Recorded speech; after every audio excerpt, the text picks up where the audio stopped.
परमेश्वर का पवित्र वचन और जिसमें पुनरुत्थान के बारे में है। प्रभु यीशु मसीह का पुनरुत्थान मेरे प्रियो हुआ और प्रभु यीशु मसीह का पुनरुत्थान जो था वो पुनरुत्थान एक संसार की बहुत ही अद्भुत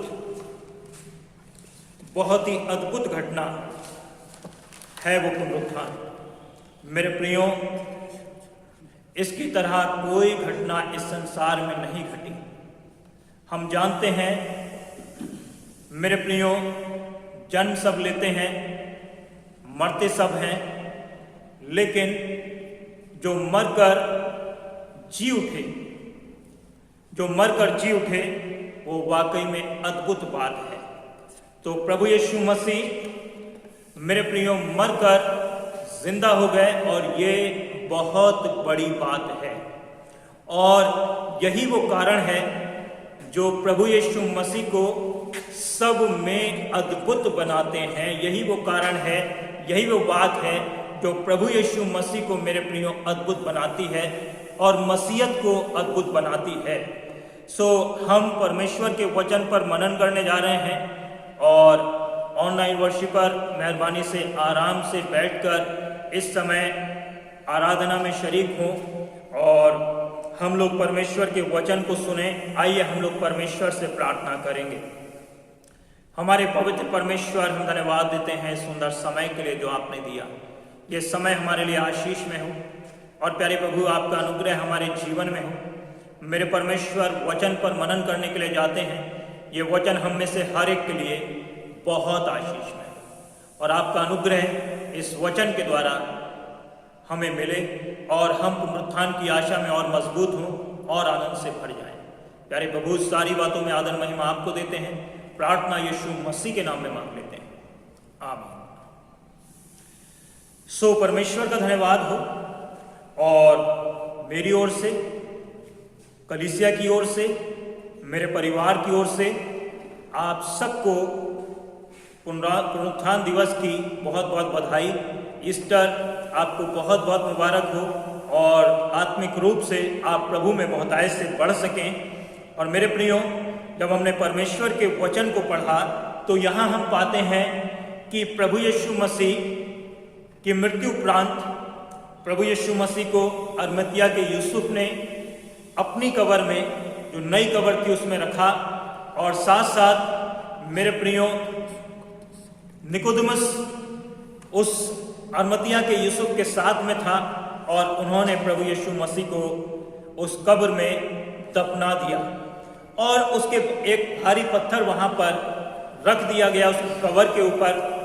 और हम जानते हैं कि उसके बाद में जब सप्ताह का पहला दिन था और स्त्रियां जो कि प्रभु यीशु मसीह की शिष्या थी, मरियम मगदलीनी और मरियम और सलोमी, ये 3 स्त्रियां प्रभु यीशु मसीह की देह पर, उस लोथ पर मसाले लगाने के लिए जा रही हैं और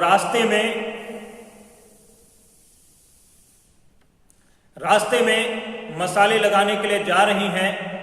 रास्ते में मेरे प्रियो, हम सब इस बात को जानते हैं कि वो आपस में चर्चा करती हुई जा रही हैं। और चर्चा क्या कर रही हैं? हम इस बात को जानते हैं कि हमारे लिए कब्र का पत्थर कौन हटाएगा, क्योंकि वो पत्थर बहुत ज़्यादा भारी है। और वो ये चर्चा करती हुई चली जा रही हैं और बहुत निराश हैं, बहुत हताश हैं, बहुत दुखित हैं, क्योंकि उनका प्रभु यीशु मसीह उनके पास से चला गया है और उन्हें तनिक भी ये भरोसा नहीं है, तनिक भी ये विश्वास नहीं है कि प्रभु यीशु मसीह मृतकों में से जीवित होने वाला है। जबकि प्रभु यीशु मसीह ने कई बार उन्हें इस बात को बताया कि मनुष्य का पुत्र प्राण देने का अधिकार रखता है और अपने प्राण दोबारा से लेने का अधिकार भी रखता है। यदि आप परमेश्वर के वचन यूहन्ना रचित सुसमाचार उसके 10वें अध्याय में पढ़ें तो वहां पर लिखा है, और प्रभु यीशु मसीह ने कहा उस मंदिर के विषय में भी कहा कि इसे ढा दो और 3 दिन के बाद मैं इसे फिर से खड़ा कर दूंगा। और मेरे प्रियो, वो भी प्रभु यीशु मसीह ने अपनी देह के मंदिर के विषय में कहा कि किस तरीके से प्रभु यीशु मसीह अपने आप को तीसरे दिन मृतकों में से जीवित कर देंगे। तो उन्हें बिल्कुल भी, उन स्त्रियों को बिल्कुल भी ये विश्वास नहीं है, और वो तो प्रभु यीशु मसीह की उस देह पर जो कब्र में रखी है मसाले लगाने के लिए जा रही हैं, जो अंतिम एक क्रिया करनी है उसको करने के लिए जा रही हैं, और उनके पास कोई भी आशा नहीं है और बड़ी निराश हताश हैं और कह रही हैं कि इस पत्थर को कौन हटाएगा। लेकिन एक देखने वाली बात यह है कि वो आगे बढ़ती चली जा रही हैं। शायद वो ये सोच रही हैं कि शायद चेले भी वहां पर जाएंगे और प्रभु यीशु मसीह, शायद चेले भी वहां पर जाएंगे और चेले वहां पर जाकर उनकी सहायता करेंगे ताकि वो इस पत्थर को हटा सकें, क्योंकि पत्थर बहुत भारी है। उन स्त्रियों के अंदर इतनी सामर्थ्य नहीं है, उन स्त्रियों के अंदर इतनी कैपेबिलिटी नहीं है कि वो इस पत्थर को हटा सकें। और वो बातें करती हुई जा रही हैं कि हम लोथ पर मसाले लगाएंगे और प्रभु यीशु मसीह के शव को देखेंगे और थोड़ा सा विलाप करेंगे और विलाप करके वापस आ जाएंगे। और मेरे प्रियो, जब वहाँ देखती हैं तो अद्भुत नज़ारा देखती हैं। जिस विषय के लिए वो परेशान हो रही थी, वो विषय उनके लिए सॉल्व हो गया है। जो प्रश्न उनके मन में बार बार कौंध रहा था, वो उनके लिए सॉल्व हो गया है। वो पत्थर वहां से हटा हुआ है। और जब वो वहां जाती हैं तो देखती हैं कि प्रभु यीशु मसीह की जो लोथ है, जो शव है, वो कब्र में नहीं है। और वो बहुत ज्यादा विस्मित, बहुत ज्यादा आश्चर्यचकित हो जाती हैं। और यहाँ पर हमें ये बात देखने को मिलती है कि प्रभु यीशु मसीह जीवित हो गए। वो शायद ये सोच रही हैं, जब आप और सुसमाचारों को पढ़ेंगे तो वहां पर इस बात को पाते हैं कि वो ये भी सोच रही हैं कि प्रभु यीशु मसीह की लोथ को कोई उठाकर ले गया है, प्रभु यीशु मसीह की देह को कोई उठाकर चोरी करके लेकर चला गया है। लेकिन वहां पर उन्हें एक श्वेत वस्त्र पहने हुए, उज्जवल वस्त्र पहने हुए एक पुरुष मिलता है और वो उनसे इस तरीके से कहता है, उसने उनसे कहा, 5वें पद से पढ़े, कब्र में प्रवेश करने पर उन्होंने एक युवक को श्वेत वस्त्र पहने और बैठे देखा और वे चकित हुई। उसने उनसे कहा, चकित मत हो, तुम यीशु नासरी को जो क्रूस पर चढ़ाया गया था ढूंढ रही हो, वह जी उठा है। और उन्होंने कह दिया, उस व्यक्ति ने कह दिया कि वह प्रभु यीशु मसीह जी उठा है और वह यहाँ नहीं है। देखो, यही वह स्थान है जहाँ उन्होंने उसे रखा था। परंतु जाओ, उसके चेलों और पतरस को बताओ कि वह तुमसे पहले गलील में जाएगा और तुम उसे वहां देखोगे, जैसा कि उसने तुमसे कहा था। वे वहां से निकली और कब्र से भाग गई, क्योंकि कपकपी और विस्मय उन पर छा गया था और उन्होंने किसी से भी कुछ नहीं कहा, क्योंकि वे भयभीत थी, बहुत ज्यादा डर गई थी। लेकिन उन्हें एक संदेश मिल गया था और वो संदेश था कि प्रभु यीशु मसीह जी उठा है। और ये संदेश मेरे प्रियो अभी तो उन्हें बहुत डराए हुए था, लेकिन जब मरियम मगदलीनी को प्रभु यीशु मसीह ने दर्शन दिया तो वो भी विस्मित हुई, लेकिन उसने प्रभु यीशु मसीह पर विश्वास कर और उसका जीवन आनंद से भर गया। और उसके बाद हम देखते हैं कि प्रभु यीशु मसीह ने, मेरे प्रियो, इम्माउस के मार्ग पर क्लियोपास और एक और शिष्य था, उसको भी दर्शन दिया। और जब उसको भी दर्शन दिया तो हम क्या देखते हैं कि उनके जीवन में एक अद्भुत आनंद आ गया। और इस तरीके से प्रभु यीशु मसीह ने शिष्यों को दर्शन दिया, प्रभु यीशु मसीह ने थोमा के सारे संदेह को दूर किया। अर्थात प्रभु यीशु मसीह आज से 2020 साल पहले कब्र का बंध पूर्ण रूप से तोड़ चुके मेरे प्रियो, और प्रभु यीशु मसीह जीवित हो गए। और मैं आपको बताना चाहता हूं, ये पुनरुत्थान जो है उनके और हमारे आनंद का विषय है, उनके और हमारे आनंद का कारण है। क्योंकि जब पुनरुत्थान उनके जीवन में आया तो मेरे प्रिय वो आनंद से भर गए। चाहे मरियम मगदलीनी हो, चाहे वो 11 शिष्य हों, और चाहे उनके साथ में और शिष्य हों, सब आनंद से भर गए कि प्रभु यीशु मसीह जिंदा हो गया है। मेरे प्रियो, हम यहाँ पर इस बात को देखेंगे कि गुड फ्राइडे जिस दिन प्रभु यीशु मसीह सूली पर चढ़े और उसके बाद से उनके जीवन में एक शोक की लहर डूब गई थी। वो बहुत ज्यादा व्यथित थे, वो बहुत ज्यादा परेशान थे और वो बहुत ज्यादा डरे हुए थे, अपने आप को छिपाए हुए थे। लेकिन जब पुनरुत्थान की घटना उनके जीवन में आ गई तो उनके जीवन में अद्भुत आनंद आ गया, उनके जीवन में अद्भुत आनंद आ गया। और आपको मैं बताना चाहता हूं कि किस तरीके से इम्माउस के मार्ग पर दो शिष्य जा रहे थे और वो बहुत निराश थे, वो हताश थे, वो बहुत ज्यादा परेशान थे। और उनमें एक तीसरा व्यक्ति आ मिला और वो उनसे बात करने लगा और वो प्रभु यीशु मसीह के बारे में बात कर रहे थे। और किस तरीके से बात कर रहे थे कि प्रभु यीशु मसीह को शास्त्री फरीसियों ने मिलकर क्रूस पर चढ़ा दिया और बहुत हताश, बहुत निराश थे। उन्होंने ये भी सुना था कि प्रभु यीशु मसीह जी उठा है, लेकिन फिर भी वो विश्वास नहीं कर रहे थे और वो रात के अंधेरे में चले जा रहे थे। और प्रभु यीशु मसीह उन्हें बता रहा था कि किस तरीके से मसीह के बारे में लिखा हुआ है, किस तरीके से मसीह के बारे में दाऊद राजा कहता है कि जो परमेश्वर का पवित्र जन है वो सड़ने का नहीं। किस तरीके से बहुत सारे वृत्तांत इस बात को कहते हैं कि मसीह जो है वो कभी नहीं मरेगा, अर्थात वो नहीं पहचाने। लेकिन जब उन्होंने प्रभु यीशु मसीह को अपने साथ देख लिया भोजन करते हुए, तो उनके जीवन में एक आनंद की और साथ साथ मैं आपको बताना चाहता हूं एक उत्साह की लहर जो दौड़ गई, एक आनंद की और एक उत्साह की लहर दौड़ गई। और वो क्या किया उन्होंने, वहां से रात का समय था और यरूशलेम से और इम्माउस जो था लगभग 13 किलोमीटर दूर था, रात में ही वो वापस हो लिए। ना कोई सवारी थी, ना कुछ था, लेकिन वो वापस हो लिए और रात में ही यरूशलेम में आ गए इस खुशी को बांटने के लिए। और मेरे प्रियो, उन सब के जीवन में अद्भुत आनंद, उन सब के जीवन में परमेश्वर का अद्भुत अनुग्रह भर गया। दूसरी चीज, अगर आप प्रभु यीशु मसीह के वचन को पढ़ें, आप यूहन्ना रचित सुसमाचार 16 अध्याय और उसका 20 और 21 पद, यूहन्ना रचित सुसमाचार उसका 16 अध्याय 20, 21, 22 में आपके सामने पढ़ना चाहता हूं। और वहां पर इस विषय को प्रभु यीशु मसीह ने कहा है। 16 अध्याय यूहन्ना रचित सुसमाचार 16 अध्याय, मैं तुमसे सच सच कहता हूं तुम रोओगे।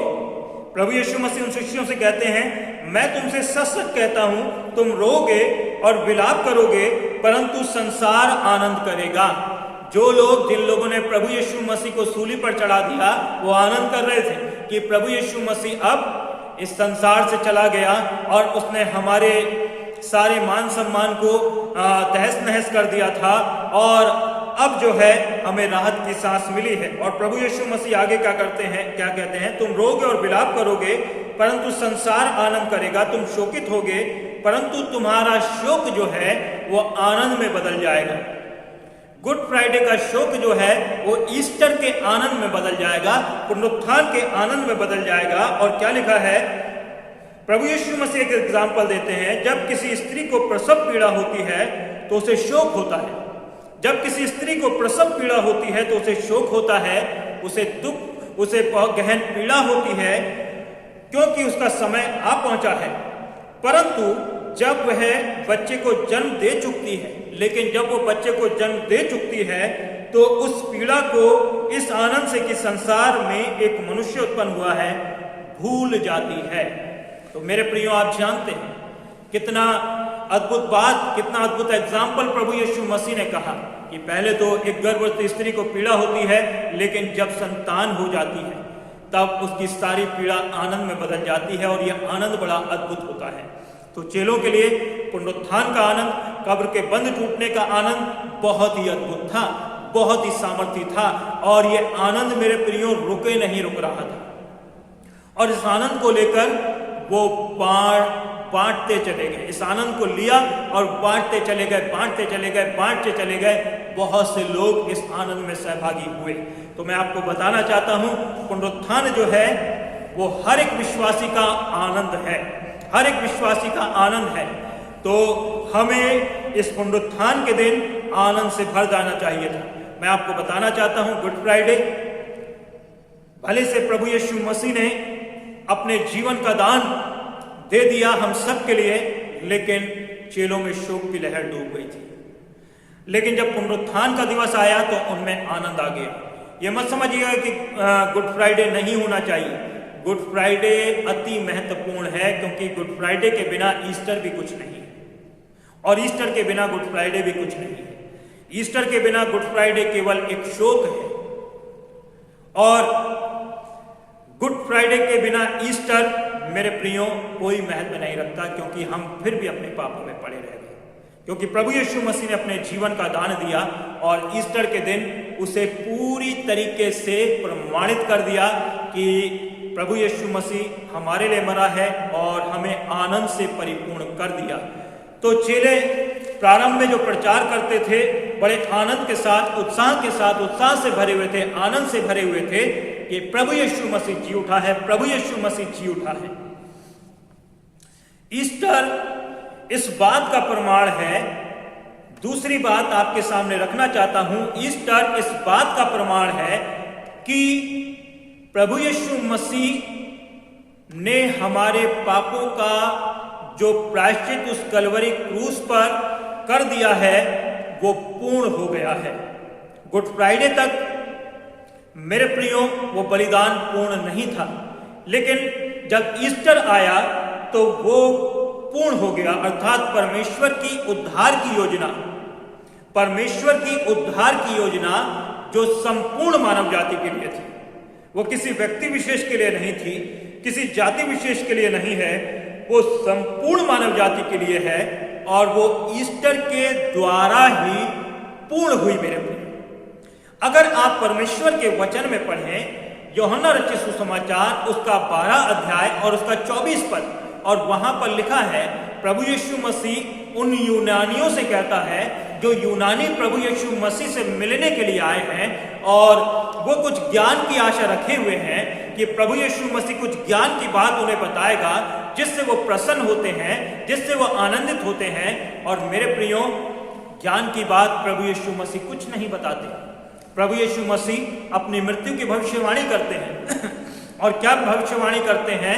मैं तुमसे सच सच कहता हूं, गेहूं का दाना जब तक भूमि में पड़कर मर नहीं जाता तब तक नहीं फलता है। अर्थात जब तक सड़ नहीं जाता तब तक नहीं फलता है, और जब मर जाता है, अंकुरित होता है, उसके बाद में बहुत सारा फल लेकर आता है। तो प्रभु यीशु मसीह ने स्पष्ट बता दिया था उन्हें कि गेहूं का दाना जब तक भूमि में पड़कर मर नहीं जाता, मरना जरूरी था। और प्रभु यीशु मसीह ने यह कह दिया था कि मरने के बाद फल लाना जरूरी था, अंकुरित होना जरूरी था। उस देह जो देह बोई गई थी, उस देह का अविनाशी दशा में अंकुरित होना बहुत जरूरी था, और वो प्रभु यीशु मसीह के रूप में अविनाशी दशा में अंकुरित हुई। प्रभु यीशु मसीह का पुनरुत्थान हुआ, और ये इस बात का प्रमाण था कि प्रभु यीशु मसीह ने उस योजना को पूर्ण कर दिया है। कौन सी योजना को पूर्ण कर दिया है? उद्धार की योजना को पूर्ण कर दिया है, क्योंकि प्रभु यीशु मसीह ने शैतान को हराया, अर्थात मृत्यु को भी हरा दिया। आप परमेश्वर के वचन को पढ़ें, पहला कुरिन्थियों उसका 15 अध्याय और उसके 54 से 57 पद में आपके सामने पढ़ना चाहता हूं। और बहुत ही सामर्थी वचन है, बहुत ही अद्भुत वचन है, जो जब भी हम पढ़ते हैं हमें अपनी सामर्थ्य से भर देते हैं।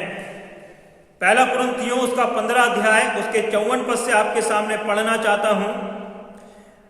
परंतु जब ये नाशवान अविनाश को पहन लेगा, परंतु जब ये नाशवान अविनाश को पहन लेगा और ये मरणशील अमरता को पहन लेगा, तो ये लिखा हुआ वचन पूरा हो जाएगा। परमेश्वर के नाम को महिमा मिले। तो ये लिखा हुआ वचन पूरा हो जाएगा। मृत्यु को विजय ने निगल लिया। जिस मृत्यु ने पूरी मानव जाति पर आदम से लेकर और प्रभु यीशु मसीह तक राज्य किया। प्रभु यीशु मसीह ने उस मृत्यु को हरा दिया और विजय ने उस मृत्यु को निगल लिया, शैतान को हरा दिया गया।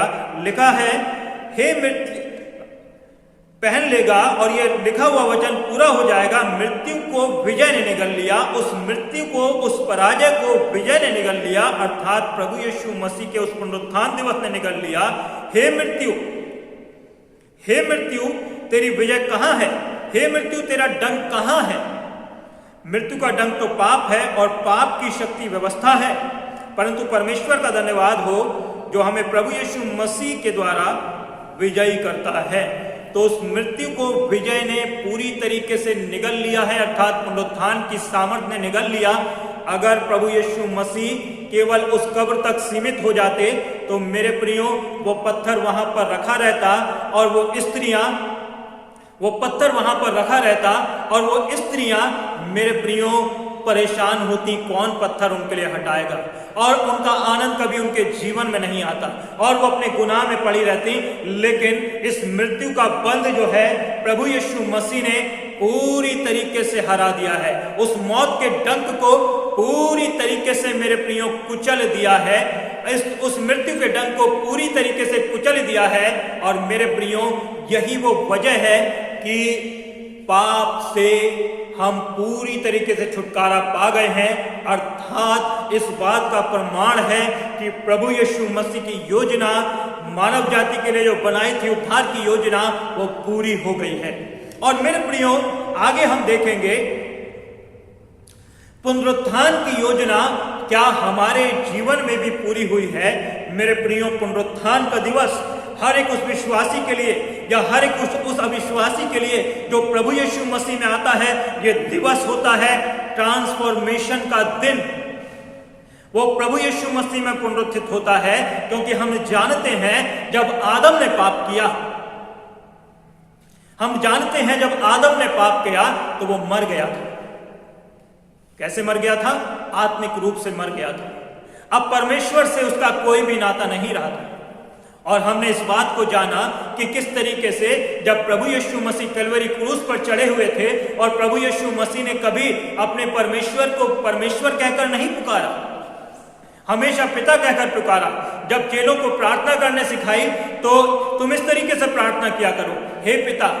और जब प्रभु यीशु मसीह यूहन्ना रचित सुसमाचार में बात कर रहे हैं तो पिता को हर बार उन्होंने, परमेश्वर को हर बार उन्होंने पिता कहकर संबोधित किया है, मेरे प्रियो परमेश्वर कहकर संबोधित नहीं किया। और जब क्रूस पर भी चढ़े हुए हैं तो पिता कहकर संबोधित किया, लेकिन एक जगह प्रभु यीशु मसीह ने परमेश्वर कहकर संबोधित किया जब परमेश्वर ने छोड़ दिया था, जब सारी दुनिया के गुनाह मेरे प्रियो प्रभु यीशु मसीह के ऊपर थे। जब सारी दुनिया के गुनाह प्रभु यीशु मसीह के ऊपर थे, तब मेरे प्रियो परमेश्वर ने छोड़ दिया था। लेकिन दोबारा से उन्होंने अपना संबंध कायम किया, उन्होंने कहा इट इज फिनिश्ड। तो जब पाप हमारे जीवन में होता है और हम प्रभु यीशु मसीह के पास नहीं होते हैं तो मेरे प्रियो वो मृत्यु हमारे जीवन में राज्य करती है।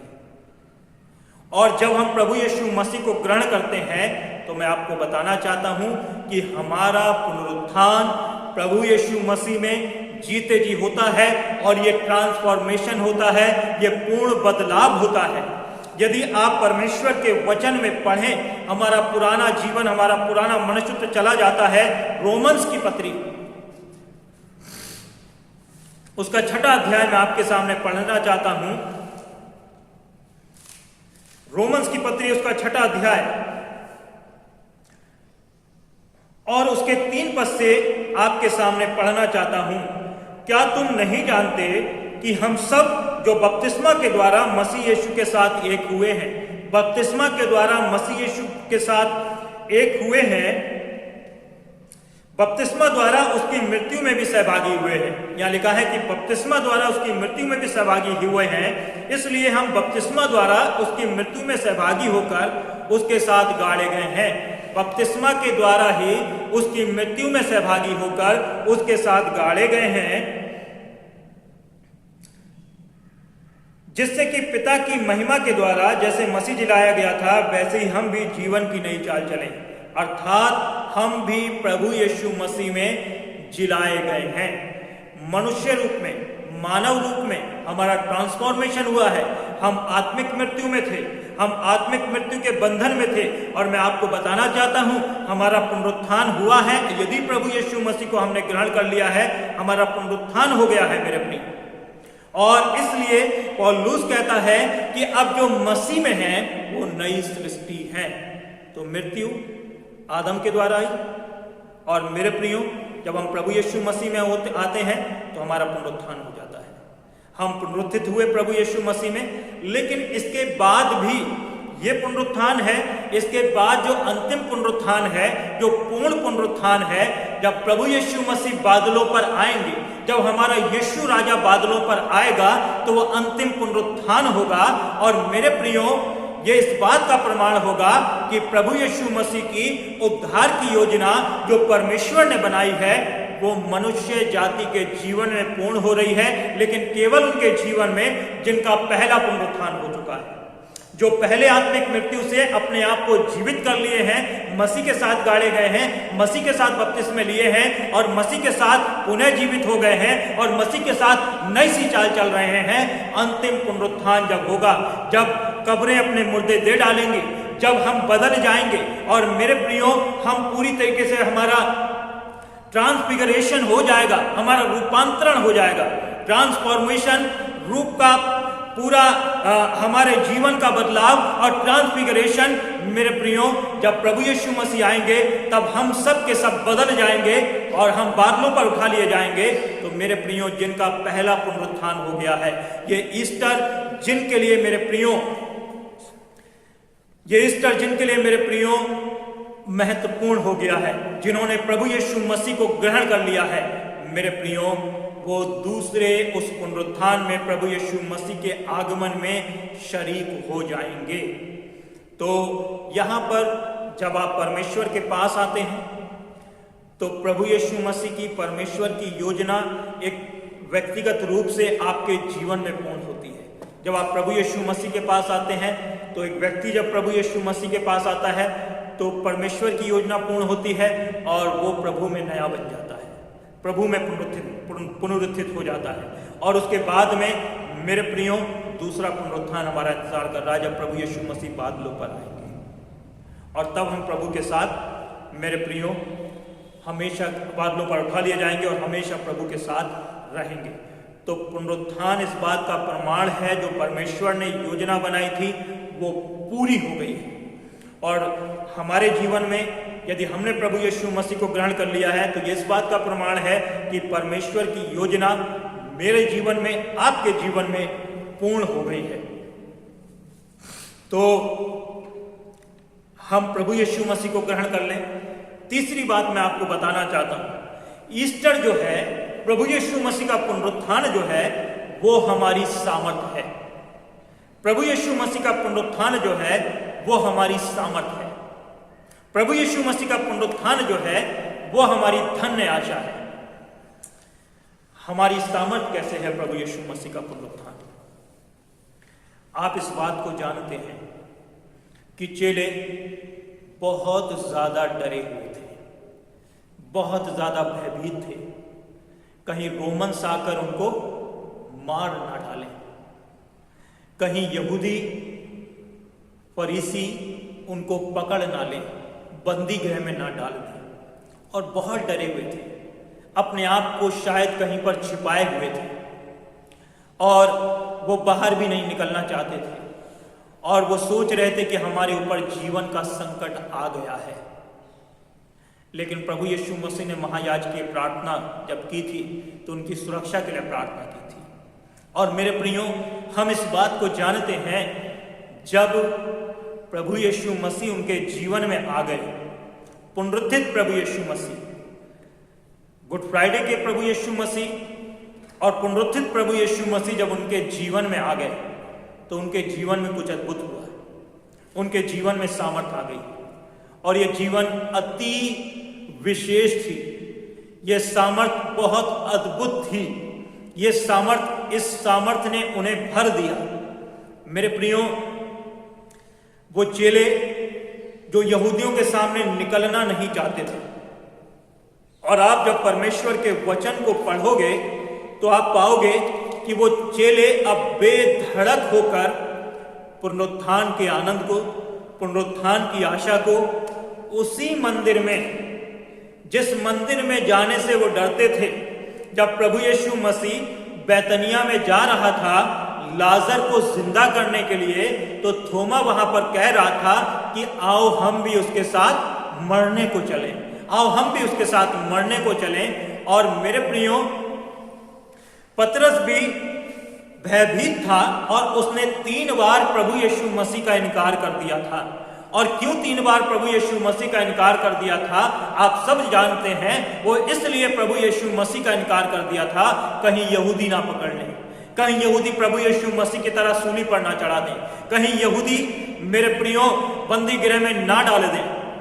और वो बहुत ज्यादा, पतरस जो मुख्य चेला था, जिसके लिए प्रभु यीशु मसीह ने कहा आज से तेरा नाम पतरस होगा और मैं तेरे ऊपर अपनी चट्टान को खड़ा, अपनी कलीसिया को खड़ा करूंगा, अपनी कलीसिया को खड़ा करूंगा। वो पतरस भी बहुत ज्यादा डर गया था। लेकिन जब पुनरुत्थित प्रभु यीशु मसीह को देखा, उनके जीवन में अद्भुत हो गया। मेरे प्रिय, उनके जीवन में अद्भुत हो गया और उनके जीवन में सामर्थ आ गई। और अब वो उसी मंदिर में जहां पर जाने से वो डरते थे, बेधड़क होकर प्रचार कर रहे हैं। और मेरे प्रियो, मैं आपको बताना चाहता हूं कि उनको बेतों से पीटा जा रहा है और वो कह रहे हैं चलो हम इस योग्य तो ठहरे कि प्रभु यीशु मसीह के कारण मार खा रहे हैं। इस योग्य तो हम हुए कि प्रभु यीशु मसीह के नाम के कारण हमने मार तो खाई, हमने कोड़े तो खाए, उन्हें बंदी गृह में भी डाल दिया जा रहा था, लेकिन वो मेरे प्रियो डर नहीं रहे थे, सामर्थ के साथ परमेश्वर के वचन का प्रचार कर रहे थे। और मैं आपको बताना चाहता हूं कि यह सामर्थ कौन सी सामर्थ थी? यह सामर्थ थी मेरे प्रियो पुनरुत्थान की सामर्थ। और पुनरुत्थान की सामर्थ जिसने उन्हें भर दिया था, जिस सामर्थ ने उन्हें भर दिया था, यदि आप प्रेरितों के काम की पुस्तक उसका 1 अध्याय और उसके 8 पद पढ़ें तो वहां पर लिखा हुआ है।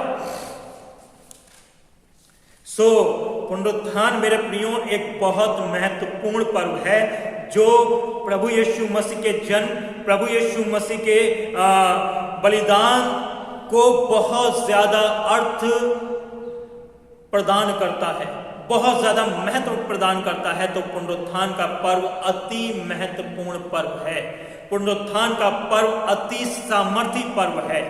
और मेरे प्रियो, आप जानते हैं क्रूस तो केवल एक शोक लेकर आई थी, क्रूस तो केवल एक शोक लेकर आई थी। भले से प्रभु यीशु मसीह ने मानव जाति के सारे गुनाहों को उस कलवरी क्रूस पर प्रायश्चित कर दिया था, लेकिन क्रूस उनके जीवन में शोक लेकर आई थी, क्रूस उनके जीवन में निराशा लेकर आई थी, क्रूस उनके जीवन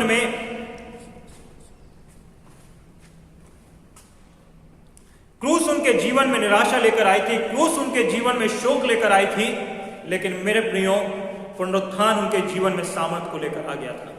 और जब वो प्रभु यीशु मसीह के भवन में जा रहे थे, सुंदर फाटक पर एक व्यक्ति बैठा हुआ था और जो लंगड़ा था, और वो उनसे भिक्षा मांगने की कुछ आस लगाए हुए था। और उसके बाद पतरस और यूहन्ना जो कि उस मार्ग से होकर जा रहे थे, उन्होंने उसकी ओर देखा और कहा सोना चांदी हमारे पास नहीं है, लेकिन प्रभु यीशु मसीह के नाम से उठ और चल फिर। और वो तुरंत उठा और चलने फिरने लगा।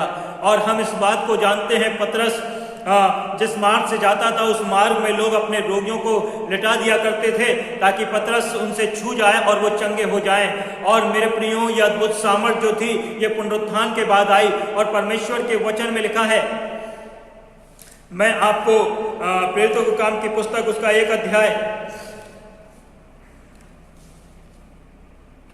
और उसके 8 पद पढ़ना चाहता हूं।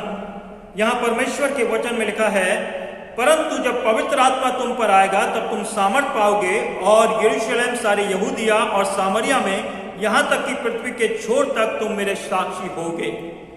जब पवित्र आत्मा तुम्हारे ऊपर आएगा। और वो पवित्र आत्मा कब आया? जब प्रभु यीशु मसीह का पुनरुत्थान हुआ, जब प्रभु यीशु मसीह का स्वर्गारोहण हुआ, तब वो पवित्र आत्मा मेरे प्रिय शिष्यों के ऊपर आया। और न केवल शिष्यों के ऊपर वरन हर एक विश्वासी के ऊपर आया। और हम आज भी देखते हैं वो प्रभु की सामर्थ के कार्य हो रहे हैं। और ये किस वजह से हो रहे हैं? क्योंकि प्रभु यीशु मसीह ने उस कब्र के बंद को तोड़ा और मेरे प्रियो इस बात को प्रमाणित कर दिया कि परमेश्वर की योजना जो मनुष्य जाति के लिए थी वो पूर्ण हो गई है। और ये केवल मेरे प्रियो चेलों के साथ नहीं हुआ, आज भी हो रहा है। जैसे मैंने आपको बताया, कई ऐसे प्रचारक हैं, डेविड लिविंगस्टन, जो कि अफ्रीका में प्रचार करने के लिए गए निडरता के साथ, जहां पर लोग जो थे, इंसान जो है इंसान को मारकर खा जाता था, ये हालत वहां पर थी। लेकिन वो पुनरुत्थान की सामर्थ थी डेविड लिविंगस्टन के अंदर, वो पुनरुत्थान की सामर्थ थी जो वहां पर गया, प्रचार किया और बहुत से लोगों को प्रभु के लिए जीत लिया। विलियम कैरी, जो आप परमेश्वर के वचन को हिंदी में पढ़ते हो, विलियम कैरी यहां पर आ गया। और मैं आपको बताना चाहता हूं, पर पुनरुत्थान की सामर्थ थी जिसे उसने रोका नहीं। उसका बेटा यहां पर मर गया और कोई उसको मिट्टी देने वाला नहीं था, कोई उसको मिट्टी देने वाला नहीं था। अकेला वो उसकी कब्र खोद रहा है, केवल एक मजदूर साथ में है, कब्र खोद रहा है और मेरे प्रियो खुद मिट्टी दे रहा है। लेकिन पुनरुत्थान की सामर्थ ने रोका नहीं, वो मौत भी नहीं रोक पाई, वो उसके अपने की मौत भी नहीं रोक पाई और वो परमेश्वर के कार्य को करता रहा। और यह भारतवासियों को बाइबल दे दी। तो ये पुनरुत्थान की सामर्थ है जो आज भी लोगों के जीवन में अद्भुत रीति से मेरे प्रियो कार्य कर रही है। और ये उन्हीं के लिए है जो प्रभु यीशु मसीह को ग्रहण कर लेते हैं। बहुत से हैं लेकिन जो प्रभु यीशु मसीह को ग्रहण कर लेते हैं। और मेरे प्रियो, पुनरुत्थान की सामर्थ जो है हमारी नियति है। मैं आपको बताना चाहता हूं, हम इस बात को जानते हैं। मैं इस वचन के अंत में हम लोग आ गए हैं, इस वचन के अंतिम भाग में हम आ गए हैं। ये पुनरुत्थान की सामर्थ जो है, प्रभु यीशु मसीह ने कब्र के बंद को तोड़ा और हम इस बात को जानते हैं कि यही हमारी धन्य आशा है। और क्या धन्य आशा है? प्रभु यीशु मसीह ने कहा, मैं जाता हूं ताकि तुम्हारे लिए जगह तैयार करूं और जब आऊंगा तो तुम्हें अपने साथ ले जाऊंगा। और मेरे प्रियो, जब आप थिस्सलुनीकियों की पत्री में पढ़ते हैं 4 अध्याय उसके 13 पद से आगे, तो वहां पर लिखा है, इसलिए तुम औरों की नाई शोकित ना हो जिन्हें कोई आशा नहीं है। मसीह मरा और जी भी उठा, वैसे ही हम भी जी उठेंगे। और ये कब होगा? जब अंतिम तुरही फूंकी जाएगी और मेरे प्रियो, कब्रें अपने मुर्दे दे देंगी और हम बदल जाएंगे। हम पूर्ण रूप से बदल जाएंगे जो विश्वास करने वाले हैं। इस बात को ध्यान रखिए, जो आत्मिक मृत्यु से जीवन में प्रवेश कर गए हैं, इस बात को ध्यान रखिए। परमेश्वर ने अपनी योजना को तो पूरा कर दिया। आप इस बात को जानते हैं, परमेश्वर ने मानव जाति के लिए अपनी योजना को पूरा कर दिया। ठीक है, प्रभु यीशु मसीह के पुनरुत्थान के द्वारा, प्रभु यीशु मसीह के बलिदान के द्वारा, प्रभु यीशु मसीह के बलिदान के द्वारा, प्रभु यीशु मसीह के पुनरुत्थान के द्वारा प्रभु यीशु मसीह ने अपनी योजना को तो पूरा कर दिया। लेकिन क्या वो योजना मेरे और आपके जीवन में पूरी हुई है या नहीं? क्या वो योजना मेरे और आपके जीवन में पूरी हुई है या नहीं? ये एक प्रश्न है।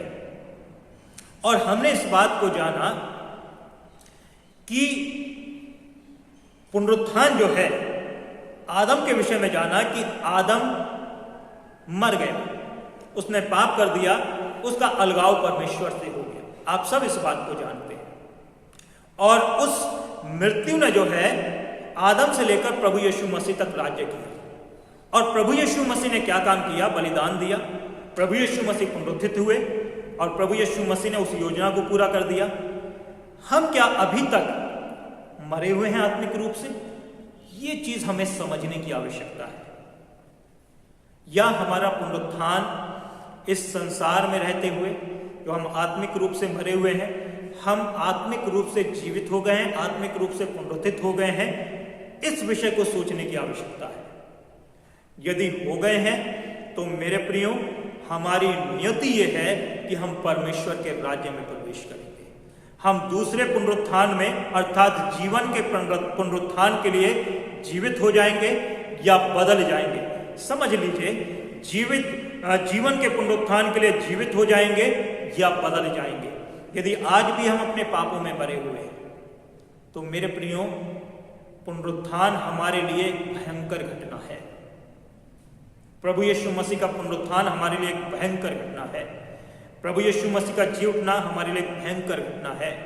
जब प्रभु यीशु मसीह जब पुनरुत्थान होगा लोगों का, तो वो भयंकर घटना होगी, क्योंकि हम नरक में प्रवेश कर जाएंगे। हम नरक में प्रवेश कर जाएंगे मेरे प्रियो। इसलिए हमें सोचना है, और इसलिए पौलुस भी कहता है, तुम औरों के लिए शोक ना करो जिन्हें कोई आशा नहीं है। हमें आशा है कि प्रभु यीशु मसीह मरा और जी भी उठा, हम भी जी उठेंगे। प्रभु यीशु मसीह बादलों पर चला गया और वो हमें लेने आएगा और हम भी बादलों पर चले जाएंगे और हम हमेशा साथ में रहेंगे। इसलिए इस पुनरुत्थान के आनंद से, आत्मिक आनंद से भर जाओ। केवल अंडा बंद खाने के लिए नहीं, केवल सेलिब्रेशन करने के लिए नहीं मेरे प्रियो, लेकिन आत्मिक उत्सव से भर जाओ।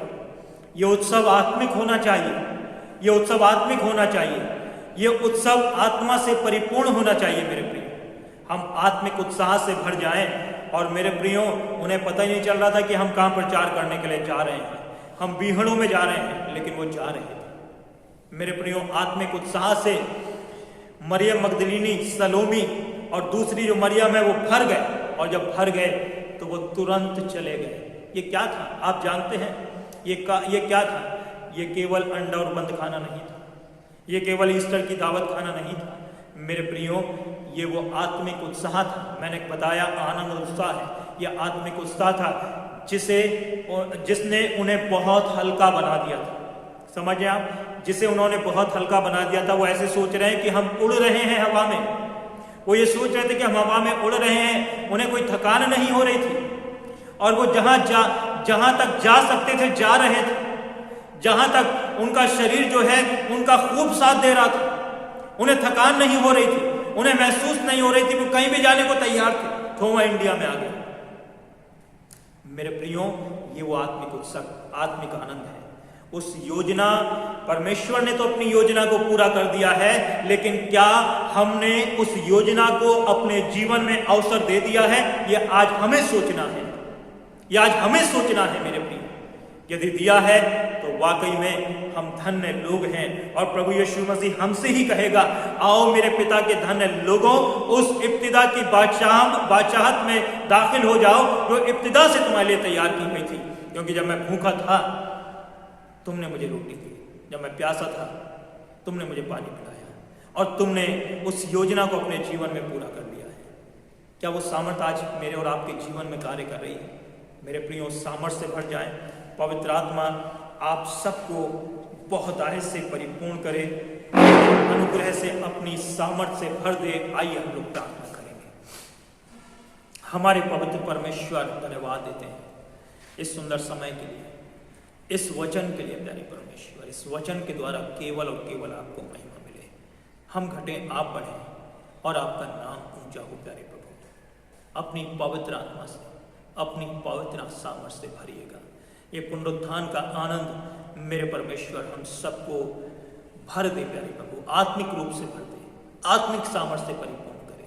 ओ माय लॉर्ड, ओ मेरे प्रभु, आपका अनुग्रह अद्भुत तरीके से हमारे जीवन में बरसता रहे, आपकी सामर्थ्य बरसती रहे। पवित्र आत्मा से परिपूर्ण करें, पवित्र सामर्थ्य से भरें। हर एक वर्शिपर को बहुत आशीष दें, आपका अनुग्रह सबके जीवन में बरसे। प्रार्थना यीशु मसीह के नाम में।